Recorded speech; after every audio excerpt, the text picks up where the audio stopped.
അനൂപ്. ഞാൻ തൃശ്ശൂരിൽ നിന്നാണ് വരുന്നത്. എൻ്റെ മകൻ്റെ ഒരു സാക്ഷ്യം ആണ് പറയണത്. അവൻ്റെ പേര് ആദം. 2019 എൻ്റെ ഭാര്യ രണ്ടാമത് ഗർഭിണിയായി. മാർച്ച് മാസമായപ്പോൾ മൂന്നാമത്തെ സ്കാനിങ്ങിന് പോയപ്പോൾ പറഞ്ഞു ഹാർട്ട് ബീറ്റ് ഇല്ല. അപ്പോൾ ഒരുപക്ഷെ അത് അബോർട്ട് ചെയ്യണതായിരിക്കും നല്ലത്. അപ്പം നിങ്ങൾക്കത് സംസാരിച്ചിട്ട് നിങ്ങൾ ചോദിക്കി ഹസ്ബൻഡിനോട് പറയുക.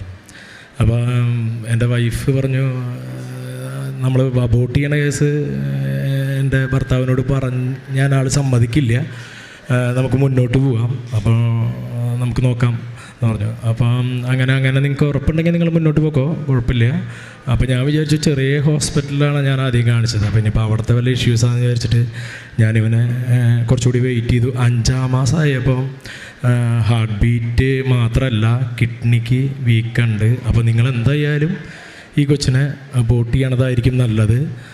അല്ലെങ്കിൽ എന്താ കുഴപ്പമെന്ന് വെച്ച് കഴിഞ്ഞാൽ ഒരുപാട് പ്രശ്നങ്ങൾ ഉണ്ടാവാൻ സാധ്യതയുണ്ട്. നിങ്ങൾക്ക് താങ്ങാൻ പറ്റില്ല, അത് അത്രയും വലിയ ഇഷ്യൂസ് വരും എന്ന് പറഞ്ഞു. അപ്പോൾ ഞാൻ ആ സമയത്ത് എൻ്റെ മനസ്സിൽ വിചാരിച്ചു അബോർട്ട് ചെയ്യേണ്ട കാര്യത്തിനെക്കുറിച്ച് ഞാൻ ചിന്തിക്കുന്നില്ല, എന്തായാലും മുന്നോട്ട് പോകാം. അങ്ങനെ ഞാൻ 7-ാം മാസമാകുമ്പോഴേക്കും ഒരുപാട് കോംപ്ലിക്കേറ്റഡ് ആയി അവന്. കാരണം എന്താ വെച്ച് കഴിഞ്ഞാൽ കിഡ്നി വീക്കം, പിന്നെ അതുപോലെ തന്നെ ഉള്ളിൽ അയോട്ട എന്ന് പറഞ്ഞ ഒരു സംഭവം, അത് ചുരുങ്ങിപ്പോയി. അപ്പോൾ ഡോക്ടർമാർ പറഞ്ഞു, ഏകദേശം ഞാൻ ആ സമയമാകുമ്പോഴേക്കും ഒരു 5ഓളം ഡോക്ടേഴ്സിൻ്റെ അടുത്ത് പോയി അബോർട്ട് ചെയ്യണമെന്ന് പറഞ്ഞപ്പോൾ. അപ്പം അബോർട്ട് ചെയ്യാൻ എല്ലാ 5ഓളം ഡോക്ടർമാർ പറഞ്ഞു ഇവനെ അബോർട്ട് ചെയ്യണതാണ് നല്ലത്. നമ്മുടെ കുടുംബത്തിൽ തന്നെ ഡോക്ടേഴ്സ് ഉണ്ട്, അപ്പോൾ അവർ ചെറിയ സപ്പോർട്ട് തന്നാലും പക്ഷേ സാധ്യത വേണ്ട. കാരണം എന്താ വെച്ച് കഴിഞ്ഞാൽ ഇത്രയും കോംപ്ലിക്കേറ്റഡ് അല്ല, ഹാർട്ട് ബീറ്റിന് കുഴപ്പം, കിഡ്നിക്ക് വീക്കം, പിന്നെ ഇപ്പോൾ അയോട്ടയ്ക്ക് പ്രശ്നം. അപ്പോൾ ഇനി ജനിക്കും തോറും എന്തൊക്കെ സംഭവിക്കുമെന്ന് പറയാൻ പറ്റില്ല. അപ്പം ഏറ്റവും വലിയ കേരളത്തിൽ അത്യാവശ്യം ഏറ്റവും നല്ല ഗൈനക്കിൻ്റെ അടുത്ത് തന്നെ ഞാൻ കൊണ്ടുപോയി നോക്കിയപ്പോഴും ആ ഡോക്ടർമാർ എന്നോട് പറഞ്ഞു ഞങ്ങൾക്ക് പറ്റില്ല, ഞങ്ങളുടെ ഹോസ്പിറ്റലും പ്രശ്നമാണ്, ചിലത് പുതിയ ഹോസ്പിറ്റലൊക്കെ ഉണ്ടായിരുന്നു. പറഞ്ഞു പറ്റില്ല, ഞങ്ങൾ വേണമെങ്കിൽ ഒരു കാര്യം ചെയ്യാം. എല്ലാ ഡോക്ടർമാരും പറഞ്ഞു ഇവിടെ പറ്റില്ല എന്ന് പറഞ്ഞിട്ടു. ലാസ്റ്റ് കണ്ട ഡോക്ടർ പറഞ്ഞു ജനിച്ചു കഴിഞ്ഞാൽ എത്രമാത്രം ഇഷ്യൂസ് ഉണ്ടെന്ന് നമുക്ക് ഇപ്പോൾ കണ്ടുപിടിക്കാൻ പറ്റില്ല, ഓരോ മാസം കഴിഞ്ഞവർക്ക് കൂടുതൽ പ്രശ്നങ്ങൾ വരുന്നത്. അപ്പോൾ നിങ്ങൾ അപ്പോഴേക്കും 7-ാം മാസം ആകുമ്പോഴേക്കും ഈ ഉള്ളിലെ വെള്ളത്തിൻ്റെ ഇത് കൂടി, അതായത് 18 മില്ലിമീറ്റർ വെള്ളം കൂടി. അപ്പോൾ പറഞ്ഞു ഇപ്പോൾ പ്രസവിക്കുമെന്ന് പറഞ്ഞു, ചിലപ്പോൾ പെട്ടെന്ന് തന്നെ പ്രസവം ഉണ്ടാകുമ്പോൾ പറയാൻ പറ്റില്ല എന്ന് പറഞ്ഞു. 18 മില്ലിമീറ്റർ എന്ന് പറയുമ്പോൾ കൂടുതലാണ്. അപ്പോൾ അത് നിങ്ങൾ ഇപ്പോൾ തന്നെ അഡ്മിറ്റ് ആവണമെന്ന് പറഞ്ഞു. അങ്ങനെ ഞാനിപ്പോൾ യോഹന്നാൻ പ്രവാചകനോടൊക്കെ പ്രാർത്ഥിച്ചു, 4 അധ്യായം പ്രാർത്ഥിച്ചു. അത് കഴിഞ്ഞിട്ട് പിറ്റത്തെ ആഴ്ച നോക്കി കഴിഞ്ഞപ്പോഴും ഇവനെ നോർമലായി. വീണ്ടും 8-ാം മാസത്തിൽ പ്രസവിക്കുമെന്ന് പറഞ്ഞു. ഡോക്ടർമാർ പറഞ്ഞു എപ്പോൾ വേണമെങ്കിലും പ്രസവിച്ചാലും കുഴപ്പമില്ല, നമ്മളെല്ലാ മെഷീനുകളും കരുതിയുണ്ട്, ഇവനുള്ളിലെല്ലാം വെച്ച് പിടിപ്പിക്കണം എന്ന് പറഞ്ഞു. അപ്പോൾ ആദ്യം അയോട്ട എന്ന് പറഞ്ഞ സാധനമാണ് വെച്ച് പിടിപ്പിക്കാൻ കണ്ടത്. അപ്പോൾ ഡോക്ടർ പറഞ്ഞു ഇത് മാത്രമല്ല, ഇവൻ ജനിച്ചാൽ തന്നെ മന്ദബുദ്ധിയാവാൻ സാധ്യതയുണ്ട്, അരയ്ക്ക് കീഴപ്പോട്ട് തളരാൻ സാധ്യതയുണ്ട്, സംസാരിക്കാൻ ചിലപ്പോൾ ബുദ്ധിമുട്ട് വരാം എന്നൊക്കെ പറഞ്ഞു. എന്നാലും നമ്മൾ അപ്പോഴൊക്കെ ഞാൻ പേടിച്ചു. കാരണം എന്താ വെച്ച് കഴിഞ്ഞാൽ അപ്പോൾ പൈസ പറഞ്ഞു എന്നോട് 10 ലക്ഷമൊക്കെ വരും, താങ്കൾക്കത് അതിൻ്റെ ആവശ്യമില്ല, ഇതാകുമ്പോൾ പെട്ടെന്ന് ഫിനിഷ് ചെയ്യാല്ലേ നല്ലത്, ഇത്രയും പൈസ കൊടുത്താൽ കൊച്ചിനെ ഇങ്ങനെ ജീവിപ്പിക്കേണ്ട വല്ല ആവശ്യമുണ്ടോ, അത് നിങ്ങൾ കണ്ട് ജീവിക്കണ്ടേ, നിങ്ങൾ കാലം കഴിഞ്ഞ് കഴിഞ്ഞാൽ പിന്നെ അവൻ ആരുള്ളത്. അപ്പോഴേക്കും ഉള്ളിൽ അപ്പോഴേക്കും 3-ാം മാസത്തിൽ തൊട്ട് തന്നെ എൻ്റെ വീടിൻ്റെ അടുത്തുള്ള ഒരു ചേച്ചി കൃപാസനത്തിലത്തെ തേൻ കൊണ്ടുവന്ന് തന്നു. അതുപോലെ തന്നെ ഈ ഇഷ്യൂസ് പറഞ്ഞപ്പോൾ അതുപോലെ തന്നെ എണ്ണയും തന്നിരുന്നു, കൃപാസനം. അത് രണ്ടും ഞാൻ നാവിൽ വെച്ച് പ്രാർത്ഥിക്കും. തേൻ എല്ലാ ദിവസവും വൈഫിൻ്റെ നാവിൽ കുരിശ് വരച്ച് പ്രാർത്ഥിക്കും. അതുപോലെ വയറിൽ കുരിശ് വരച്ച് കൊന്ത ചെല്ലും പ്രാർത്ഥിക്കും. അതേ ഉറങ്ങാതെ ഇരുന്നിട്ടാണ്, ഉപവാസം ഉറങ്ങാതെ ഇരുന്നിട്ടാണ് ചെയ്തിരുന്നത്. അപ്പോൾ ഒക്കെ ഉള്ളിൽ ആരോ പറയാണ് ഇത് അബോർട്ട് ചെയ്യണ്ട. ഇത്രയും ഡോക്ടർമാർ പറയുമ്പോൾ അറിയാമല്ലോ നമ്മൾ ഒരു സാധാരണക്കാരുടെ അവസ്ഥ. പക്ഷേ എൻ്റെ ഉള്ളിൽ ആരോ പറയാണ് അത് അബോർട്ട് ചെയ്യരുത്, മുന്നോട്ട് പോകണം. അപ്പോൾ ഞാൻ വിചാരിച്ചു ഇനിയിപ്പോൾ എത്ര പൈസ കുഴപ്പമില്ല, തൃശ്ശൂർ വീടുണ്ട് എനിക്ക്, ആ വീട് വിറ്റാലും കുഴപ്പമില്ല, അങ്ങനെ പറയണല്ലോ അവർ, അത്രയും പൈസ ചിലവ് വരും കുഴപ്പമില്ല. അപ്പോൾ എനിക്കൊരു വിഷമം എന്താ വെച്ച് കഴിഞ്ഞാൽ ഇവന് അരയ്ക്ക് കീഴ്പോട്ട് തളർന്നാലും ഇവന് മന്ദബുദ്ധി പോലെയൊക്കെ ആയിക്കഴിഞ്ഞാൽ ഉണ്ടാവണ അവസ്ഥയെക്കുറിച്ച് ഞാൻ ആലോചിച്ചപ്പോൾ ഞാനൊന്ന് ഭയന്നു. എന്നിരുന്നാലും കുഴപ്പമില്ല, ഞാൻ രാപ്പകൽ ലീവ് എടുത്തിരുന്ന് പ്രാർത്ഥിച്ചുകൊണ്ടേയിരുന്നു. എന്നെ കൊണ്ട് പറ്റണ ദിവസം ഉറങ്ങാനും ഭക്ഷണമൊന്നും കഴിക്കാതെ ഫുൾ ടൈം പ്രാർത്ഥന, അത്രമാത്രം ഞാൻ ചെയ്തോളൂ. മാതാവിനോട് ഞാൻ പണ്ടേ പ്രാർത്ഥിക്കുന്നതാണ്. വളരെ ചെറുപ്പം തൊട്ട് ഞാൻ കൊന്തയൊക്കെ ചൊല്ലി 3 പ്രാവശ്യം ബൈബിൾ വായിച്ചു കഴിഞ്ഞ ആളാണ്. പക്ഷെ അപ്പോൾ ആ ഒരു ധൈര്യമൊക്കെ ആയിരിക്കും എനിക്ക് അങ്ങനെ മുന്നോട്ട് പോകാൻ പറ്റിയത്. അങ്ങനെ ഇവൻ 7-ാം മാസം 8-ാം മാസമൊക്കെ കടന്നു പോയി. ഇവൻ 9 മാസവും 10 ദിവസമുള്ള സമയത്ത് കറക്റ്റായിട്ട് പ്രസവിച്ചു. അപ്പോൾ പ്രസവിച്ച് കഴിഞ്ഞപ്പോൾ ഇവന് വെയിറ്റ് ഉണ്ട്, 3 കിലോ വെയിറ്റ് ഉണ്ട്. സാധാരണ ഇത്രയും ഇഷ്യൂള്ള കുട്ടികൾക്ക് 1 കിലോ 1.5 കിലോ വെയിറ്റ് ഉണ്ടാവുള്ളൂ. അപ്പോൾ എന്നോട് അനസ്തേഷ്യ കൊടുക്കുന്ന ഡോക്ടർ പറഞ്ഞു, താങ്കൾ കോൺഫിഡൻ്റ് ആയിട്ടിരുന്നോ, കാരണം ഞാൻ ഇതുവരെ കണ്ടതിൽ വെച്ചിട്ട് ഏറ്റവും വെയിറ്റുള്ള കുഞ്ഞാണിത്, അതുകൊണ്ട് അനസ്തേഷ്യയുടെ ഭാഗത്ത് നിങ്ങൾക്ക് പ്രശ്നങ്ങളൊന്നും ഉണ്ടാവില്ല. എനിക്ക് മനസ്സിലായില്ല എന്നെ കാണിച്ചപ്പോൾ ഇത് എൻ്റെ കൊച്ചാണ്. കാരണം എനിക്ക് മൂത്ത കൊച്ചുള്ളതാണ് ഓൾറെഡി. അപ്പോൾ ആ കൊച്ചിനെ ഞാൻ ചെറുപ്പത്തിലെ കണ്ടിട്ടുണ്ടല്ലോ, ജനിച്ചു കഴിഞ്ഞപ്പോൾ. ഇവനെ കണ്ടിട്ട് ഞാനായിട്ടൊരു ബന്ധമില്ലാത്ത പോലത്തെ ഒരു കൊച്ച്, ഒരു 3 മാസം പ്രായമുള്ള കൊച്ച്. ഇവൻ്റെ നോട്ടത്തിൽ ഞാൻ തന്നെയാണ് താങ്കൾ ഉദ്ദേശിച്ച ആളെന്നുള്ള പോലത്തെ ഒരു നോട്ടം എൻ്റെ മുഖത്തേക്ക് നോക്കിയ പോലെ എനിക്ക് തോന്നി. അപ്പോൾ ഞാൻ ഡോക്ടറോട് ചോദിച്ചു, ഇത് എൻ്റെ കൊച്ചല്ല, എൻ്റെ കൊച്ച് ഇന്ന് ജനിച്ചിട്ടുള്ളൂ പറഞ്ഞു. അല്ല, താങ്കളുടെ കൊച്ച് തന്നെയാണ്. അപ്പോൾ ഈ കൊച്ചിന് ഞാൻ പറഞ്ഞപ്പോൾ ഞാൻ പേടിച്ച് പറിച്ചിരിക്കുകയാണ്, എന്താണ് സംഭവിക്കാൻ പോകണമെന്ന് അറിയാത്തതുകൊണ്ട്. കാരണം ഇവന് അരയ്ക്ക് കീഴ്പോട്ടില്ല, പിന്നെ മറ്റുള്ള പ്രശ്നങ്ങൾ, ഇനി എന്തൊക്കെ ഓപ്പറേഷൻസ് വരും, ഇവൻ എങ്ങനെയാണെന്ന് അറിയില്ല. ഇവനെ കണ്ടപ്പോൾ ഞാൻ പറഞ്ഞു, ഒരിക്കലും ഇതെൻ്റെ കൊച്ചല്ല, കാരണം ഇങ്ങനത്തെ ഒരു കൊച്ച് എനിക്ക് ജനിക്കാൻ സാധ്യതയില്ല, കാരണം അത്ര ഇഷ്ടമുള്ള കൊച്ച്. അങ്ങനെയൊക്കെ പറഞ്ഞിരുന്നു എന്നോട്. ജനിച്ചാൽ കുറച്ച് ദിവസം ഉണ്ടാവുള്ളൂ, എപ്പോൾ വേണമെങ്കിലും എന്തും സംഭവിക്കാം എന്നൊക്കെ പറഞ്ഞു. അങ്ങനെ ഇവനെ ജനിച്ചു. അപ്പോൾ ഡോക്ടർ പറഞ്ഞു, ഇവനെ കണ്ടിട്ട് ഇവന് ഒരു പ്രശ്നമില്ല, ഈ പറഞ്ഞ ഒരു കുഴപ്പങ്ങളും ഇവനില്ല.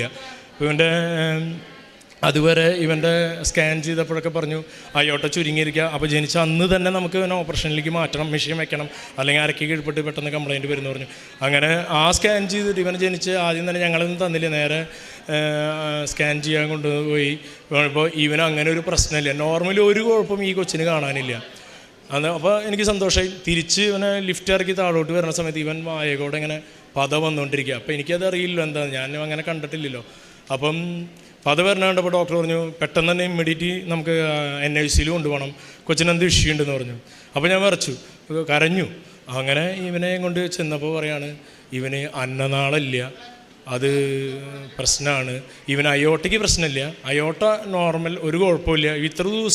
അത്ര ദിവസം അയോട്ട കംപ്ലൈൻ്റ് ആണ്, മെഷീൻ കൊണ്ടുവന്ന് വെച്ച് എല്ലാം റെഡിയായിരിക്കുന്ന സമയത്തായിരുന്നു. അപ്പോൾ പറഞ്ഞു, അയോട്ടയ്ക്ക് ഇനി കുഴപ്പമില്ല, അയോട്ട ഓക്കെയാണ്, അതിന് ജീവന് പ്രശ്നമില്ല, നമുക്ക് നോക്കാം, അന്നനാളം കുഴപ്പമില്ല, നമുക്ക് ശരിയാക്കാമെന്ന് പറഞ്ഞു. അങ്ങനെ അന്നനാളം ചെന്നപ്പോൾ ഇവൻ്റെ തുടയിൽ നിന്ന് ട്യൂബ് കീറിയാൽ എടുത്തിട്ട് വേണം അന്നനാളം വെക്കാനായിട്ട്, അല്ലാതെ ഇപ്പോൾ വേറെ വഴിയിൽ ഇവിടെ ഒരു ബോൾ പോലെയാണ് നിൽക്കണത്. അങ്ങനെ ഓപ്പറേഷന് വേണ്ടിയിട്ട് ഇവനെ ഞാൻ കൊണ്ടുപോയി. ഓപ്പറേഷൻ ചെയ്തപ്പോൾ എന്താ സംഭവം എന്ന് വെച്ചാൽ ട്രക്കിയിലേക്ക് കയറിയിരിക്കുകയാണ്. ഇപ്പോൾ ഇവൻ്റെ ഇവിടെ തുടയിൽ നിന്നൊന്നും കീറി എടുക്കണ്ട, അതിൽ തന്നെ ഉണ്ട്, അത് വേറെ സ്ഥലത്ത് കണക്ട് ചെയ്തിരിക്കുകയാണ്, അത് വെച്ചാൽ മതി എന്ന് പറഞ്ഞു. അങ്ങനെ അതൊക്കെ പിടിപ്പിച്ചു. അപ്പം ഇവന് പിന്നെ അറിയാമല്ലോ, ഗർഭാവസ്ഥയിലാണ് നമ്മൾ ഈ സഖ്യാനൊക്കെ പഠിക്കുക. അപ്പോൾ ഇവന് സഖ്യാൻ അറിയില്ല, അപ്പോൾ ഇവന് ട്യൂബ് ഇടണം, അല്ലാതെ പറ്റില്ല എന്ന് പറഞ്ഞു. അങ്ങനെ ട്യൂബ് ഇട്ടു. 1 മാസം കഴിഞ്ഞു, ഇവന് ട്യൂബ് ഊരിയിട്ട് ഇവന് സഖ്യാൻ അറിയുന്നില്ല. അപ്പോൾ ഡോക്ടർമാർ പറഞ്ഞു, കുഴപ്പമില്ല, നമുക്കത് പിന്നീട് ഒരു 6 മാസത്തിനുള്ള അവൻ പഠിച്ചോളും, അത് പതുക്കെ ശരിയായിക്കോളും, നിങ്ങൾ ടെൻഷൻ അടിക്കണ്ട. 30 ദിവസത്തോളം NICU ICU ഇതെല്ലാം കവർ ചെയ്ത് പോയതാണ്, എല്ലാം കവർ ചെയ്ത് പോയതാണ്. അങ്ങനെ അത് കഴിഞ്ഞിട്ട് ഡിസ്ചാർജ് തരാമെന്ന് പറഞ്ഞു. ഡിസ്ചാർജ് തരാനായിട്ട് ആ 1 മാസക്കാലം നമ്മൾ 5 എക്കോ എടുത്തുവിനെ, 4 എക്കോ എടുത്തു. 5 എക്കോ എടുക്കുന്ന ഡോക്ടർ ആദ്യം നിർദ്ദേശിച്ചിരുന്നു. അത് കഴിഞ്ഞിട്ടാണ് നമുക്ക് ഡിസ്ചാർജ് തരുള്ളൂ. അപ്പം 4 എക്കോയിൽ ഇവൻ അയോട്ടയ്ക്ക് കുഴപ്പങ്ങളൊന്നുമില്ല, എല്ലാം ഓക്കെയാണ്. ഈ ഒരു പ്രശ്നം മാത്രമല്ലോ, സക്കിങ്ങിൻ്റെ മാത്രം പ്രശ്നമുള്ളൂ, അത് പിന്നീട് നോക്കിയോളാം, ബാക്കി കുഴപ്പങ്ങൾ കാണാനില്ല എന്ന് പറഞ്ഞു. അത് കഴിഞ്ഞിട്ട് ഞാൻ ഡിസ്ചാർജ് മേടിക്കാനായിട്ട് ലാസ്റ്റ് സ്കാനിങ്ങിന് പോയി എക്കോ എടുത്ത് നോക്കിയപ്പോൾ ഇവൻ്റെ അന്നനാളം ചുരുങ്ങിപ്പോയി. അപ്പോൾ ഇവന് നിർബന്ധമായിട്ടും മെഷീൻ വെക്കണമെന്ന് പറഞ്ഞ ഡോക്ടർ ഉണ്ടായിരുന്നു. പുള്ളി എന്നാൽ അമേരിക്കയിലായിരുന്നു. പുള്ളി പറഞ്ഞ് ഇവൻ ജനിച്ചു കഴിഞ്ഞപ്പോൾ തന്നെ പുള്ളിക്ക് സങ്കടമായി, കാരണം ഇവൻ അയോട്ടയ്ക്ക് കംപ്ലൈൻ്റ് ഇല്ല എന്ന് പറഞ്ഞപ്പോൾ പറഞ്ഞു, ഇതുവരെ ഞാൻ പഠിച്ച എൻ്റെ സയൻസ് എല്ലാം വേസ്റ്റായി. കാരണം എന്ന് വെച്ച് കഴിഞ്ഞാൽ ഇത്ര ദിവസം ജനിക്കുന്നതിൻ്റെ തലേ ദിവസം വരെ അയോട്ടയ്ക്ക് കംപ്ലൈൻ്റ് ഉണ്ടായ കൊച്ചിന് അപ്പോഴും ആളെ ഇവിടെ ഇല്ല, അമേരിക്കയിലാണ്. വിളിച്ചു പറഞ്ഞപ്പോൾ അയാൾ സങ്കടത്തോടുകൂടി പറഞ്ഞു, ഇത് എൻ്റെ സയൻസിന് വിരുദ്ധമായിട്ട് സംഭവിച്ചിരിക്കുകയാണ്, ഞാൻ പഠിച്ചതിന് വിരുദ്ധമായിട്ടാണ് സംഭവിച്ചിരിക്കുന്നത്, അങ്ങനെ ഒരിക്കലും വരാൻ വഴിയില്ല. അത് വേണ്ടി 1 മാസം കഴിഞ്ഞപ്പോൾ ഇവന് അയോട്ടയ്ക്ക് കംപ്ലൈൻ്റ് ആണെന്ന് പറഞ്ഞപ്പോഴാണ് ആ ഡോക്ടർക്ക് സന്തോഷമായത്. കാരണം എന്താ വെച്ചാൽ അയാൾ പറയണത്, എൻ്റെ സന്തോഷം നിങ്ങൾ നോക്കരുത്, കാരണം എന്ന് വെച്ച് കഴിഞ്ഞാൽ ഞാൻ പഠിച്ചതിനെല്ലാം വിപരീതമായിട്ട് സംഭവിച്ചത്, പിന്നെ ഞാൻ ഇത്ര നാൾ പഠിച്ചൊക്കെ വെറുതെ ആയില്ലേ. ഇന്ത്യയിലെ ഏറ്റവും വലിയ ഡോക്ടറാണ് ഈ പറയണത്. പുള്ളി അമേരിക്കയിൽ പോയി പഠിച്ചു വന്ന ഡോക്ടറാണ്, ആദ്യത്തെ കേസും കൂടി അത്. അപ്പോൾ അങ്ങനെ വന്നപ്പോൾ പറഞ്ഞു, അയോട്ടയ്ക്ക് വീണ്ടും പ്രശ്നം, അടുത്ത ഓപ്പറേഷൻ പെട്ടെന്ന് തന്നെ ചെയ്യണം. പക്ഷെ അതിനേക്കാൾ മുന്നേ ഈ ഡോക്ടർമാരുടെ പ്രശ്നം എന്താണെന്ന് വെച്ച് കഴിഞ്ഞാൽ, ഇവന് ഇത്ര നാൾ കയ്യിനും കാലിനും കുഴപ്പമില്ലാതെ ഈ 1 മാസക്കാലം എങ്ങനെ ജീവിച്ചിരുന്നു എന്നുള്ളതാണ് അവരുടെ ആദ്യത്തെ പ്രശ്നം. നമ്മുടെ കൊച്ചു ജീവിച്ചിരിക്കുമോ മരിക്കുമോ എന്നുള്ളതൊന്നല്ല അവരുടെ പ്രശ്നം, ഇതെങ്ങനെ സംഭവിച്ചു. അങ്ങനെ ഇവൻ്റെ ഫയലുകളൊക്കെ പഠിക്കാനായിട്ട് അവർ കൊണ്ടുപോയി. അത് കഴിഞ്ഞ് ഇവന് ആ 5ാമത്തെ ഇതിൽ പറഞ്ഞു, ഇനിയിപ്പോൾ എന്തായാലും ഓപ്പറേഷൻ ചെയ്യണം പിറ്റേ ദിവസം. അപ്പോൾ വേറെ ഡോക്ടർ, അപ്പോൾ എനിക്ക് ഇവന് അടുത്ത ഓപ്പറേഷൻ താങ്ങാൻ പറ്റില്ല, കാരണം ഇത്രയും ചെറിയ കൊച്ചല്ലേ, ആൻറ്റിബയോട്ടിക് കയറി ഒരുപാട് പ്രശ്നങ്ങളായി നിൽക്കുന്ന സമയം. അപ്പോൾ എന്നോട് ഡോക്ടർ പറഞ്ഞു, പേടിക്കണ്ട, ഇവനെ ഞാൻ ശരിയാക്കി എടുക്കാൻ പറ്റും, എനിക്ക് കോൺഫിഡൻസ് ഉണ്ട്. അതൊരു ഈശോ പോലത്തെ ഒരാൾ, ഞാൻ പോയി കാണുമ്പോൾ ഡോക്ടറാന്ന് പറഞ്ഞിട്ട് ഞാൻ പോയി കാണുന്നത്, പക്ഷേ എനിക്ക് നോക്കുമ്പോൾ ഈശോ നിൽക്കണ പോലെ ഫീൽ ചെയ്തു ആളുടെ സംസാരത്തിൽ നിന്ന്. എനിക്ക് ഭയങ്കര ശക്തി കിട്ടി. അങ്ങനെ ഇവനെ ഓപ്പറേഷന് കൊണ്ടുപോയി. ഓപ്പറേഷൻ കഴിഞ്ഞ് പിന്നുണ്ടായ സംഭവങ്ങളെന്ന് പറഞ്ഞു കഴിഞ്ഞാൽ ഹാർട്ട് ഓപ്പറേഷൻ കഴിഞ്ഞപ്പോൾ ഇവന് ക്ലഫ്റ്റ് ഉണ്ടായി. അതായത് 1 കോടി കുട്ടികൾ ജനിക്കുമ്പോൾ ഉണ്ടാവുന്നൊരു സാധനമാണ് ക്ലഫ്റ്റ്. അതായത് ശ്വാസകോശത്തിൽ നിന്ന് ഇവിടെ ഒരു ഹോള്, അത് തന്നെ അടഞ്ഞു പോകാൻ സാധ്യതയുണ്ട്. അടഞ്ഞു പോയില്ലെങ്കിൽ ഓപ്പറേഷൻ വേണം. അങ്ങനെ ഒരു സംഭവം കണ്ടുപിടിച്ചിട്ടാണ് ഇവന് ഓപ്പറേഷന് കൊണ്ടുപോയി. ഇവന് കുഴപ്പമില്ല എന്ന് പറഞ്ഞ ഡോക്ടർ എന്നെ പെട്ടെന്ന് വിളിച്ചിട്ട് പറഞ്ഞു ഭയങ്കര കോംപ്ലിക്കേറ്റഡ് ആണ്, ഇനി വയറിൽ തുഴയിടണം അല്ലെങ്കിൽ ഇവിടെ തുഴയിടണം, ഇനി അതൊക്കെ കൊച്ചിന് താങ്ങാൻ പറ്റുന്നതല്ല. അപ്പോൾ എനിക്ക് മുന്നോട്ട് പോകാൻ പകുതി ചാൻസ് ഉള്ളൂ, നിങ്ങൾ എന്ത് ചെയ്യണമെന്ന് വെച്ചാൽ. അപ്പോൾ എനിക്ക് അറിയില്ലല്ലോ എന്താ പറയേണ്ടത്. ഞാൻ പറഞ്ഞു നിങ്ങൾ ഡോക്ടർമാർ ഇഷ്ടംപോലെ ചെയ്യും, ഞാൻ വൈഫിനോട് ആരോടും പറയണില്ല ഈ കാര്യങ്ങൾ. അങ്ങനെ ഞാൻ ഭയങ്കരമായിട്ട് പ്രാർത്ഥന മാത്രമായിരുന്നു ആ സമയത്ത്. അറിയാലോ, വേറൊരു ചിന്ത ഉണ്ടാവില്ല. നമ്മൾ കൊന്ത ചൊല്ലൽ തന്നെ കൊന്ത ചൊല്ലൽ, അത് മാത്രമല്ല അറിയാനുള്ള ആ സമയത്ത്. അങ്ങനെ ഇഷ്ടംപോലെ കൊന്തകൾ ചൊല്ലിക്കൊണ്ടിരിക്കുന്ന സമയത്ത് ഡോക്ടർ വന്നിട്ട് എന്നോട് പറഞ്ഞു ഒരു പ്രശ്നം ഉണ്ടായില്ല, അവന് ഇവിടെ ഓപ്പൺ ചെയ്തിട്ട് ആദ്യത്തെ ഓപ്പറേഷൻ ലെഫ്റ്റിൽ ഓപ്പൺ ചെയ്തു, രണ്ടാമത്തെ ഓപ്പറേഷൻ 1 മാസം കഴിഞ്ഞ് റൈറ്റിൽ ഓപ്പൺ ചെയ്തു. ഈ 2 ഓപ്പൺ ചെയ്തപ്പോഴും ഹോൾ ഇടണ്ട എന്ന് പറഞ്ഞു. പിന്നെ ഇവിടെ കീറണം എന്നൊക്കെ അവർ പറഞ്ഞു, നെഞ്ചുഭാഗം കീറണം എന്നൊക്കെ ആദ്യം പറഞ്ഞിരുന്നത്. പിന്നെ അതൊക്കെ വേണ്ടാന്ന് വെച്ചു. അത് ശരിക്കും ഇവൻ ജനിച്ചപ്പോൾ ഇവൻ്റെ ഉള്ളിലുണ്ടായിരുന്ന എല്ലാവർക്കും ഉള്ള പോലെ നല്ല ഭാഗം എന്ന് പറയുന്നത് ലിവർ മാത്രമേ ഉണ്ടായിരുന്നുള്ളൂ. ഇവർ ICUവിൽ സ്ഥലമില്ലാത്ത കാരണം, അത് പീഡിയാട്രിക് ICUവിൽ സ്ഥലമില്ലാത്ത കാരണം ഇവർ വലിയവരുടെ ICUവിൽ കൊണ്ടിട്ടുണ്ടായിരുന്നു ഇവനെ. കാരണം അവരും ഒരു പ്രത്യേക രീതിയിൽ ഇവനെ കണ്ടിരുന്നത്. അങ്ങനെ അവിടെ ആ നേഴ്സ് ഡോക്ടർ എഴുതിയപ്പോൾ തെറ്റിപ്പോയി, ഇവന് മരുന്ന് ഡോസ് കൂടിപ്പോയപ്പോൾ പറഞ്ഞു ലിവർ ഫങ്ഷൻ കംപ്ലൈൻ്റ് ആവാനുള്ള മരുന്നാണ് തെറ്റി കൊടുത്തത്, ഇനിയിപ്പോൾ നമുക്ക് കാത്തിരിക്കാനേ പറ്റുള്ളൂ. കൊച്ചിൻ്റെ അവസ്ഥ എന്താ അറിയില്ല. സീരിയസ് ആയെന്ന് പറഞ്ഞു കഴിഞ്ഞാൽ കൊച്ച് ഒരു ദിനം അവന് ശ്വാസം മുട്ടൽ എല്ലാം കൂടി ലാസ്റ്റ് എന്നോട് പറഞ്ഞു, ഒരു ദിവസം വിളിച്ചിട്ട് എന്നോട് പറഞ്ഞു ഇനി നാളെ ബോഡി ആയിട്ട് വാങ്ങണം, അറിയിക്കേണ്ടവരെ അറിയിച്ചോ, കൊച്ചിന് ഇനി നമുക്ക് കിട്ടൂല. കാരണം 80% വെൻറ്റിലേറ്ററിൻ്റെതായി. അപ്പോൾ ഇവന് ജനിച്ചപ്പോൾ ഉണ്ടായ പ്രശ്നം കൊണ്ടല്ല, ഇവന് തെറ്റി കൊടുത്ത മരുന്നിൻ്റെ പവർ കൂടിയിട്ട് ഇവന് ഇത്രയും കളറുണ്ടായിരുന്ന കൊച്ച് ആ സമയം വരെ ആയപ്പോഴും ഇവന് കറുത്ത കളറായി. അതായത് ഒരു തുണിയിൽ വിട്ടിട്ട് എൻ്റെ അടുത്ത് തന്നപ്പോൾ എനിക്ക് മനസ്സിലായില്ല, ഇത് കൊച്ചാന്ന് മനസ്സിലായില്ല. അതുപോലെ എൻ്റെ വീഡിയോ കാര്യങ്ങളൊക്കെ എൻ്റെ കയ്യിൽ ഇരിപ്പുണ്ട്.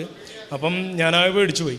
അപ്പോൾ ഇനി പറഞ്ഞു എൻ്റെ രക്ഷയില്ല, ഒപ്പിട്ട് കൊടുക്കാൻ പറഞ്ഞു. രാത്രി 10 ആയപ്പോൾ പറഞ്ഞു. അപ്പം തന്നെ രാത്രി 10 ആയപ്പോൾ ഞാൻ ആദ്യം എൻ്റെ അമ്മേനെ വിളിച്ചു, അമ്മ ഇങ്ങനെ ഒരു സംഭവം ഉണ്ടെന്ന് പറഞ്ഞു. അപ്പോൾ അമ്മ പറഞ്ഞു ഞങ്ങളുടെ ജീവൻ എടുത്താലും കുഴപ്പമില്ല, ഇവൻ്റെ ജീവൻ. അങ്ങനെ പ്രാർത്ഥിച്ചു. അപ്പം തന്നെ പിന്നെ ഞാൻ കൃപാസനത്തിലേക്ക് വിളിച്ചു. കാരണം ഞാൻ ആ പഴയ ഓർമ്മയുണ്ടല്ലോ, എൻ്റെ ഇതിൻ്റെ വായിൽ തേൻ വരച്ചു കൊടുത്തതും പിന്നെ അമ്മയുടെ തൈലം വയറിൽ കുരിച്ച് വരച്ച് ആ പ്രാർത്ഥന വെച്ച് ഞാൻ അച്ഛനെ വിളിച്ചു. അച്ഛൻ പറഞ്ഞു പ്രാർത്ഥിക്കാമെന്ന് പറഞ്ഞു.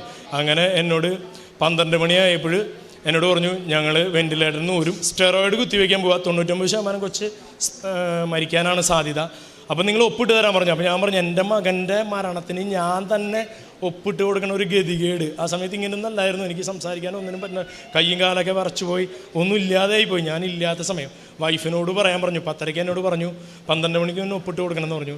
ഞാനിവിടുന്ന് റൂമിലേക്ക് ഒരു 10 അടിയുള്ളൂ, പക്ഷെ അവിടെ നിന്ന് എനിക്ക് മയിലുകൾ താണ്ടേണ്ട പോലെ തോന്നി, എൻ്റെ ശരീരമെല്ലാം വിറച്ചു. അപ്പോൾ ഞാൻ ഈശോയോടും മാതാവിനോടും ഇങ്ങനെ പ്രാർത്ഥിച്ചു. ഞാൻ ചെറുപ്പം തൊട്ട് കൊന്തയും ബൈബിളൊക്കെ വായിക്കണതല്ലേ മാതാവേ, എൻ്റെ ഇതുവരെ 36 വയസ്സിൽ ഞാൻ ഇതുവരെ പ്രാർത്ഥിച്ച ഏതെങ്കിലും ഒരു പ്രാർത്ഥന അങ്ങേക്ക് ഇഷ്ടമായെങ്കിൽ ആ പ്രാർത്ഥന ഇന്ന് എടുക്കണം. ഞാൻ ഇതുവരെ ചെയ്ത ഒരുപാട് നന്മകളിൽ ഏതെങ്കിലും ആത്മാർത്ഥമായിട്ടൊരു നന്മ ഞാൻ ചെയ്തെന്ന് അങ്ങേക്ക് തോന്നുകയാണെങ്കിൽ അതും ഈ സമയത്ത് എൻ്റെ മകന് കൂട്ടായിട്ടിരിക്കണേ എന്ന് വെച്ച് ഞാൻ പ്രാർത്ഥിച്ചു. അപ്പോൾ ഞാൻ പിന്നീട് ഞാൻ ഒപ്പിടാനായിട്ട് വരാൻ പറഞ്ഞിട്ട് എന്നെ 2ാമത് വിളിച്ചപ്പോൾ എനിക്ക് വരാൻ പറ്റുന്നില്ല. വൈഫിനോട് പറയണം, ഞാൻ വൈഫിനോട് പറഞ്ഞു. അപ്പോൾ പറഞ്ഞു ഇനിയിപ്പോൾ നിങ്ങളുടെ കാത്തു നിൽക്കാൻ സമയമില്ല, ഞങ്ങൾ സ്റ്റെറോയിഡ് കുത്തിവെക്കുകയാണ്, 12 മണിക്കാണ് സ്റ്റെറോയിഡ് കുത്തുക, നിങ്ങൾ അറിയിക്കേണ്ടവരെ അറിയിച്ചോ, കാരണം വെച്ചാൽ സാധ്യത ഇല്ലാത്തതുകൊണ്ടാണ് ഞങ്ങൾ അങ്ങനെ പറയണമെന്ന് പറഞ്ഞു. ഞാൻ വൈഫിനോട് ഇങ്ങനെ പതുക്കെ പറഞ്ഞു. ഇതിനിടയിൽ വേറൊരു സംഭവം എന്ന് വെച്ച് കഴിഞ്ഞാൽ ഇവൻ്റെ ജീവൻ രക്ഷിക്കാനായിട്ട് ഈ തൃശ്ശൂർ ഇതൊക്കെ ഉണ്ട്, ചാത്തൻ സേവ കാര്യങ്ങൾ. അവിടെ നിന്ന് ഒരാളെന്നോട് നിരന്തരമായിട്ട് ഒരാഴ്ച മുന്നേ ഇവൻ്റെ 2ാമത്തെ ഓപ്പറേഷൻ കഴിഞ്ഞപ്പോൾ തൊട്ട് പറഞ്ഞു തുടങ്ങി ഇവനെ 8 ലക്ഷം ഉറുപ്പ്യ തരാം, നിങ്ങൾ കൊച്ചിനെ കൊണ്ടുപോകാം. അപ്പോൾ എനിക്കത് അറിയില്ല എന്തിനാ അവർ കൊണ്ടുവരാൻ. 8 ലക്ഷം ഉറുപ്പ്യ വന്നു കഴിഞ്ഞാൽ 8 ലക്ഷം ഉറുപ്പ്യം തരാം, ഇവനെയും കൊണ്ടുപോകാം, ഞങ്ങൾ ഇവനെ ശരിയാക്കി തരാമെന്ന് പറഞ്ഞു. അപ്പോൾ ഞാൻ ആളോട് ഈ സംഭവം ഉണ്ടാവണേക്കെ ഒരു ദിവസം മുന്നേ പറഞ്ഞു, തലേദിവസം പറഞ്ഞു, അതായത് എനിക്ക് പിശാചിൻ്റെ കൊച്ചിനെ വേണ്ട, എനിക്ക് ദൈവത്തിൻ്റെ കൊച്ചനെങ്കിൽ മാത്രമേ എനിക്ക് കിട്ടിയാൽ മതി. ഞാൻ അപ്പൻ്റെ അവസ്ഥ അറിയാലോ ആ സമയത്ത്. അങ്ങനെ ഞാൻ അവരോട് പറഞ്ഞു. അന്ന് അതിപ്പിന്നെ എന്നെ വിളിച്ചിട്ടില്ല അവർ. അതോട് വിളി കഴിഞ്ഞു.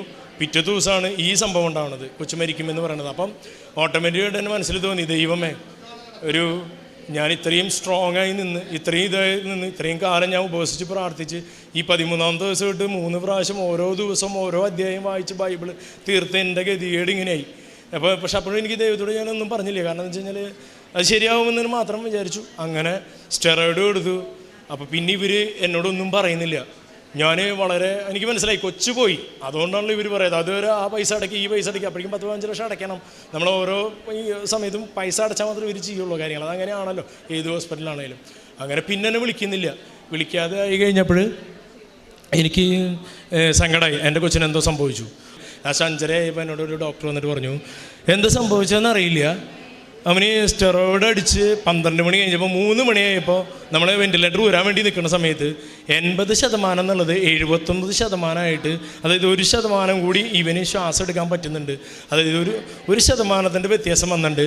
അപ്പോൾ നമുക്കൊരു കാര്യം ചെയ്യാം, ഒരു 3 മണിക്കൂർ കൂടി നോക്കട്ടെ എന്ന് വിചാരിച്ചിട്ട് ഞങ്ങൾ നിൽക്കണം എന്ന് പറഞ്ഞാൽ. പിന്നെ ഒരു 11 മണിയായപ്പോൾ അത്രയും നേരം ഞാൻ അവിടെ നിന്ന് 11 മണിയായപ്പോൾ എന്നോട് ഡോക്ടർ പറഞ്ഞു എങ്ങനെയാണെന്ന് അറിയില്ല, നമുക്ക് ഇത് 30% വെൻറ്റിലേറ്റർ സഹായം മതി, 70% അവൻ കവർ ചെയ്തു എന്ന് പറഞ്ഞു എന്നോട്. അപ്പോൾ എനിക്കത് വല്ലാത്തൊരു സന്തോഷമായി. ഇത്രയും ഞാൻ കാത്തിരുന്നതിന് അങ്ങനെ ഒരു സംഭവം ഉണ്ടായല്ലോ.